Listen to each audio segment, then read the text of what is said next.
Hello everyone, my name is Ujjwal and welcome to the channel. In this video, we are going to discuss the third day of the Aimchess Rapid Prelims Meltwater Champions Chess 2. And the game we are going to discuss today is between Gukesh versus the world champion Magnus Carlsen. And this game is from the 9th round of the Aimchess Rapid. So the game is going to be very interesting, and Gukesh is playing with the white pieces and Magnus Carlsen is playing with the black pieces. So the game is going to be very interesting. So let's check it out. So Gukesh with the white pieces started the game with 1e4. I have put Magnus Carlsen with the black pieces on our side because I want every chess player who plays the French defense to look at the way Magnus Carlsen played it, because it's going to be very essential for every French player to know about it. So after e4, Magnus played e6 in the French, d4, d5, knight to c3, and here mainly there are two variations to continue the game. Black can either play knight f6 or bishop to b4, which is the main line, the winning over variation. Or if any player wants to simplify the position, they can simply capture the pin. Here we have knight to f6 by Magnus, e5, knight to d7, f4, c5, knight f3, knight to c6, bishop to e3. So everything is theory. Here there are many ways to continue the game. You can even play queen d6. You can capture the pawn. Playing bishop e7 is also fine. Any move in this position is fine. Magnus Carlsen chose to play a6, a very silent move. After a6, white played queen to d2, and this is the main idea of white. White usually tries to do a long castle, and black does a short castle, and white tries to attack on the king side. So after playing queen to d2, black decides to play b5, simply expanding on the queen side. So Gukesh decides to capture the pawn on c5, because if, for example, if white tries to do a long castle, I think c4 is going to be already very scary for white. b4 is coming up, and I think black is already having a winning position.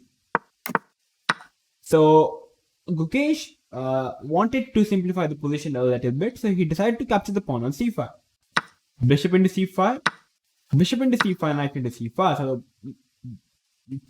one minor piece have been traded, and now Gukesh decides to develop the bishop to d3. The most ideal square for the bishop, and here we have queen to b6 by Magnus, putting the queen on a very nice square, I think, covering all the dark squares. So we have queen to f2 by Gukesh. Remember guys, you castling in this position is a wrong idea because of, I think, simple check and black is a piece up, so it's not going to happen. And if you try to do a long castle, I think b4 is already a very strong move from the black side, and white is already having a bad position. That's the reason queen f2 taking the advantage of this pin. We have b4 by Magnus, simply expanding on the queen side. That's a phenomenal play, I would say. Knight to e2 by white, a4, a5, and now the pawn structure is fine on the queen side.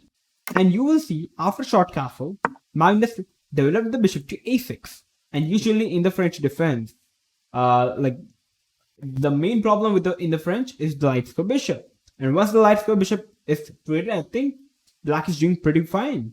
And actually the opening that played in the game is the main, like, nowadays this is the main opening that is happening on the board. So I think it's going to be very important for every French player to notice it. So where were we at? So we were around here. So we were after bishop to a6. White decides to play f5, and like this is the most natural approach, I think, from the white side. White is having the queen and the rook on the f file open. Black having castled here, so I think it's a good idea to attack on the king side by playing f5. So we have simply ef5 by Magnus. Knight to f4, knight to e7, defending both the pawns, e6, and now playing f6, simply blocking up the king side, and the idea is to simply short castle. And rook to c1 was played in the position. I think playing rook to g1 would have been slightly much more accurate move, because it first of all puts more pressure on the pawn on d5, and it also protects the bishop on d3. So I think it's a good idea. Rook to c3, rook to c1. I think Gukesh wanted to play c3, I think. So short castle, c3, yeah, this was the idea of Gukesh. queen to d6, bishop into a6, rook into a6, and the knight is hanging now. So we have simply c into b5, c to b4. The knight is hanging, so we have simply knight to e4 by black. Doing a counter attack to the queen. Queen to e3, protecting the knight, and here we have simply ab4. Knight to d4, rook into a2. Knight b5, queen to e5. So till here, the position looks very good for black, I think. Because first of all, if I can count the material, black is having 6 pawns, whereas white is having 4 pawns. And yeah, black is having 2-pawn advantage, and no serious threat is coming from the white side. So rook to c7 played by Gukesh in the game. And in this position, a very simple move would be to simply play knight g6. And once the knight is quitted, the e6 is also hanging, you can't protect it. So black would be 3 pawns up, and it's a very smooth game for black. But what happened in the game is, Magnus played rook to e8. And now I want all of you guys to pause the video and try to find the winning move played by Gukesh in the game. So it's going to be very interesting move. So let's see if you will be able to find it or not.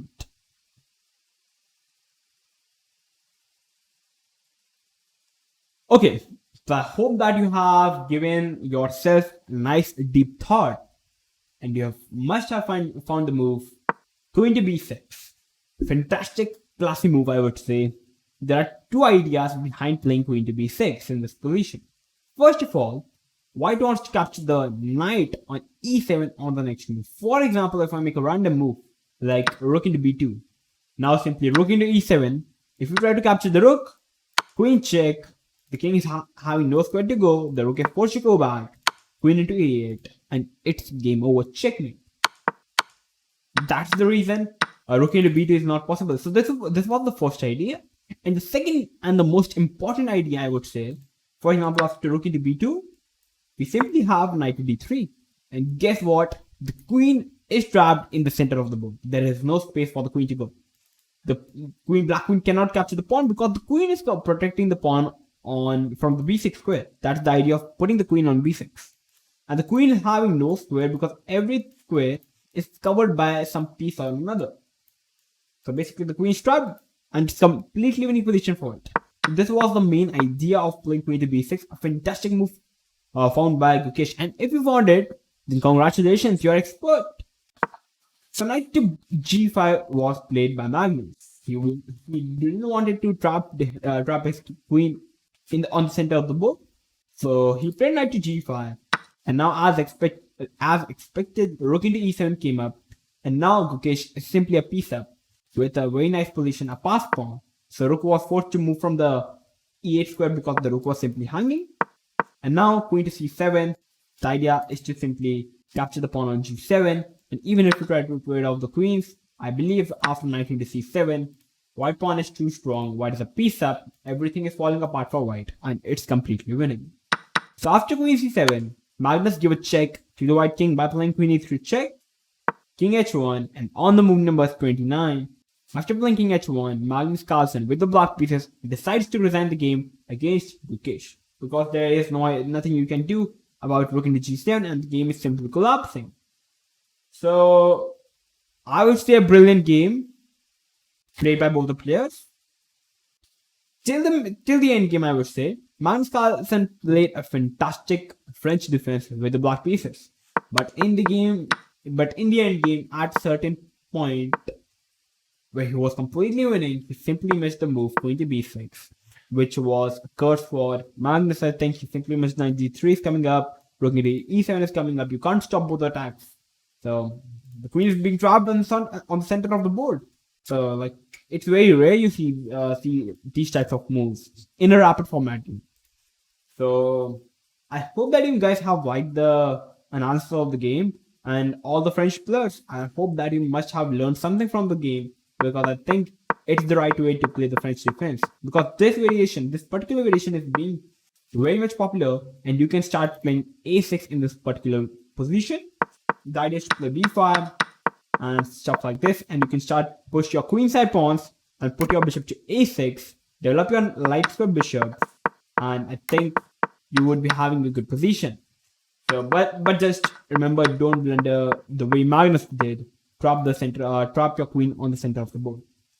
So yeah, I hope that you guys have liked it. If you liked it, then make sure to like the video. Subscribe to the channel if you are new to our channel, because we are going to come up with these interesting videos like this. So I'm going to see you soon. Till then, stay tuned and keep watching One Shot Chess.